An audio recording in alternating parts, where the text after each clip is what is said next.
Everyone, అందరికీ స్వాతంత్ర దినోత్సవ శుభాకాంక్షలు. స్వాతంత్రం అంటే ఏంటి? స్వాతంత్రం వెనుక ఉన్న కథ, ఈ ఒక్క చిన్న ప్రశ్నతో మొదలు పెడతాం. ఈరోజు మనం చాలా సహజంగా అంటాం, భారతదేశానికి 1947లో స్వాతంత్రం వచ్చింది. ఆగస్టు 15 అంటే మనకేంటి? ఒక జెండా ఎగరేయడం మాత్రమేనా? జనగణమన పాడడం మాత్రమేనా? కానే కాదు. ఎందుకంటే మనం ఈరోజు అనుభవిస్తున్న స్వేచ్ఛ వెనుక ఎన్నో త్యాగాలు, ఎన్నో పోరాటాలు, ఎన్నో కన్నీళ్లు దాగి ఉన్నాయి. ఈ స్వాతంత్రం అంటే అసలు ఏమిటో ఒక్కసారి గుర్తు చేసుకుందాం. గాంధీజీ నుంచి సుభాష్ చంద్రబోస్ వరకు, భగత్ సింగ్ నుంచి రాణి లక్ష్మీబాయి వరకు, దేశం నలుమూలల నుండి పోరాడిన లెక్కలేనన్ని సామాన్య ప్రజల వరకు ప్రతి ఒక్క పాత్ర ఉంది. మనకు తెలిసిన పేర్లు కొంతమందివే, కానీ మనకి వచ్చిన స్వాతంత్రం వెనుక మనకు తెలియని ఎన్నో జీవితాలు ఉన్నాయి. వాళ్ళు మన ముందు ఒక ప్రశ్నను వదిలి వెళ్ళారు. మీకు వచ్చిన స్వాతంత్రం మీరు ఎలా ఉపయోగిస్తున్నారు? దానికి ఒక గొప్ప ఉదాహరణ సుభాష్ చంద్రబోస్. మనందరికీ ఆయన గురించి తెలుసు, కానీ ఆయన జీవితంలో ఒక ఆసక్తికరమైన విషయం ఉంది. ఆయన ఇంగ్లాండ్ వెళ్ళి భారత సివిల్ సర్వీసెస్ ICS పరీక్షలో విజయం సాధించారు.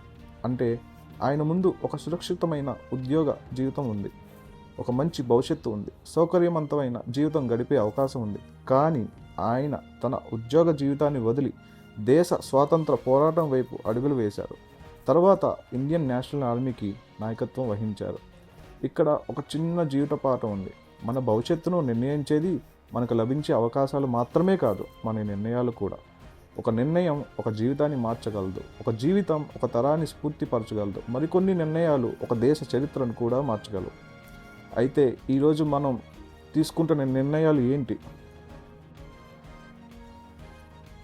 1947లో వాళ్ళు పోరాడింది దేశానికి స్వాతంత్రం కోసం. కానీ ఈరోజు మనం దేనికోసం పోరాడుతున్నాం? మనకు నచ్చని ఉద్యోగంలో ఉండి ఇదే నా జీవితం అంటున్నామా? ఇతరులతో నిరంతరం పోల్చుకుంటూ నేను ఎందుకు ఇలా లేను అని బాధపడుతున్నామా?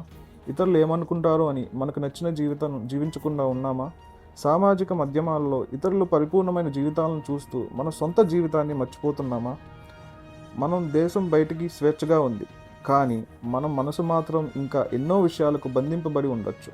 భయానికి, పోలికలకు, సమాజపు అంచనాలకు, ఇతరుల అభిప్రాయాలకు, గతానికి, ఇతరుల ఆమోదానికి.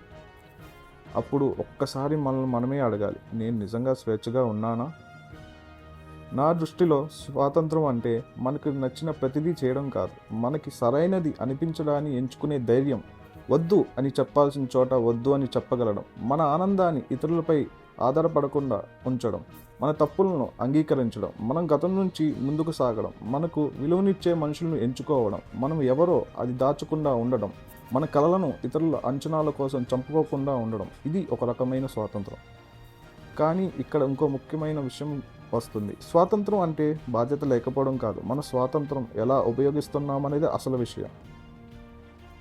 మన స్వాతంత్ర సమరయోధులు మనకు కేవలం ఒక స్వేచ్ఛ దేశాన్ని ఇవ్వలేదు, వాళ్ళు మనకి ఒక బాధ్యతను కూడా ఇచ్చారు.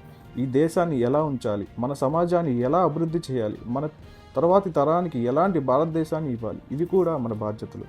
స్వాతంత్రం అంటే మన స్వాతంత్ర సమరయోధులు మనకి కేవలం ఒక స్వేచ్ఛని దేశాన్ని ఇవ్వలేదు, వాళ్ళు మనకి ఒక బాధ్యతను కూడా ఇచ్చారు. ఈ దేశాన్ని ఎలా ఉంచాలి, మన సమాజాన్ని ఎలా అభివృద్ధి చేయాలి, మన తర్వాత తరానికి ఎలాంటి భారతదేశాన్ని ఇవ్వాలి, ఇవి కూడా మన బాధ్యతలు. స్వాతంత్రం అంటే నాకు స్వేచ్ఛ ఉంది కాబట్టి నాకు నచ్చినట్టు చేస్తానని కాదు. స్వాతంత్రం అంటే నాకు స్వేచ్ఛ ఉంది కాబట్టి దాన్ని బాధ్యతగా ఉపయోగిస్తాను. ఎందుకంటే బాధ్యత లేని స్వేచ్ఛ స్వార్థంగా మారవచ్చు. మన స్వేచ్ఛ మరొకరి స్వేచ్ఛని దెబ్బతీయకూడదు, మన హక్కులు మరొకరి హక్కులను తొక్కకూడదు, మన నిర్ణయాలు మరొకరి జీవితానికి అనవసరమైన బాధను కలిగించకూడదు. అందుకే స్వాతంత్రానికి ఒక తోడు ఉంటే అదే బాధ్యత. దేశం కోసం ఏదన్నా చేయాలంటే ప్రతి ఒక్కరూ సైనికులుగా మారాల్సిన అవసరం లేదు. ఒక విద్యార్థి నిజాయితీగా చదవడం ద్వారా దేశానికి సేవ చేయగలడు, ఒక ఉద్యోగి తన పనిని నిజాయితీగా చేయగలడు, ఒక వ్యాపారవేత్త న్యాయంగా వ్యాపారం చేయగలడు, ఒక వైద్యుడు తన వృత్తిని సేవగా భావించగలడు, ఒక పౌరుడు చెత్త రహదారిపై వేయకుండా ఉండగలడు, ఒక మనిషి మరొక మనిషిని గౌరవించగలడు, ఒక ఓటర్ ఆలోచించి తన ఓటు వేయగలడు, ఒక తల్లి తండ్రి తన పిల్లలను మంచిగా విలువలను నేర్పించగలడు. ఇవన్నీ చాలా చిన్న విషయాలుగా అనిపించవచ్చు, కానీ ఒక దేశాన్ని నిర్మించేది ఎప్పుడూ పెద్ద పనులు మాత్రమే కాదు, ప్రతిరోజు మనం చేసే చిన్న చిన్న నిర్ణయాలు కూడా. ఇప్పుడు ఈ స్వాతంత్ర దినోత్సవాన్ని ఇంకొంచెం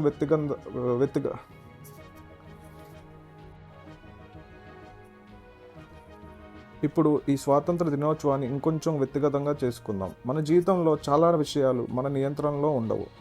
మనము ఏ కుటుంబంలో పుట్టాలో, ఎలాంటి పరిస్థితులు ఎదురవుతాయో, ఎవరు మన జీవితంలో వస్తారో, ఎవరు మనల్ని వదిలి వెళ్తారో అన్నీ మన నిర్ణయం కాదు. కానీ మన స్పందన మాత్రం మన నిర్ణయం.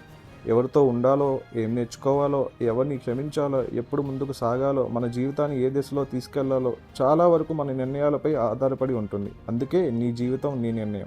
కానీ ఈ నిర్ణయం జాగ్రత్తగా తీసుకో. నీ మనశ్శాంతిని కాపాడే నిర్ణయం తీసుకో. నీ భవిష్యత్తును నిర్మించే నిర్ణయం తీసుకో. నీ వాళ్ళ కోసం నిలబడే నిర్ణయం తీసుకో. మరీ ముఖ్యంగా నీకు నిజమైన ఆనందాన్ని ఇచ్చే జీవితాన్ని ఎంచుకో. స్వాతంత్ర సమరయోధులు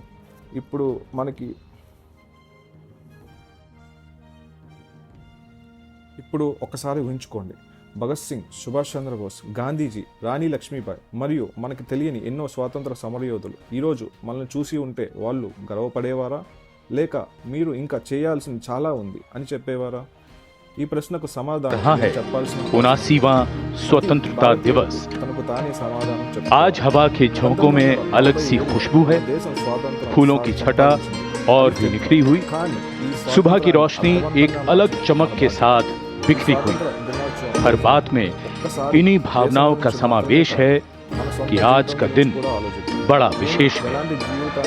देश के प्रधानमंत्री श्री नरेंद्र मोदी स्वाधीनता दिवस समारोह में यहाँ राष्ट्रीय నా వల్ల ఇంకొక జీవితం కొంచెమైనా మెరుగుపడుతుందా? చివరుగా మనకు స్వాతంత్రం అందించిన ప్రతి ఒక్కరికి మన హృదయపూర్వక గౌరవం. వాళ్ళ త్యాగాలను గుర్తు చేసుకుంటూ మన దేశానికి మరింత మంచి ప్రదేశంగా మార్చే చిన్న ప్రయత్నం మన నుంచే మొదలు పెడదాం.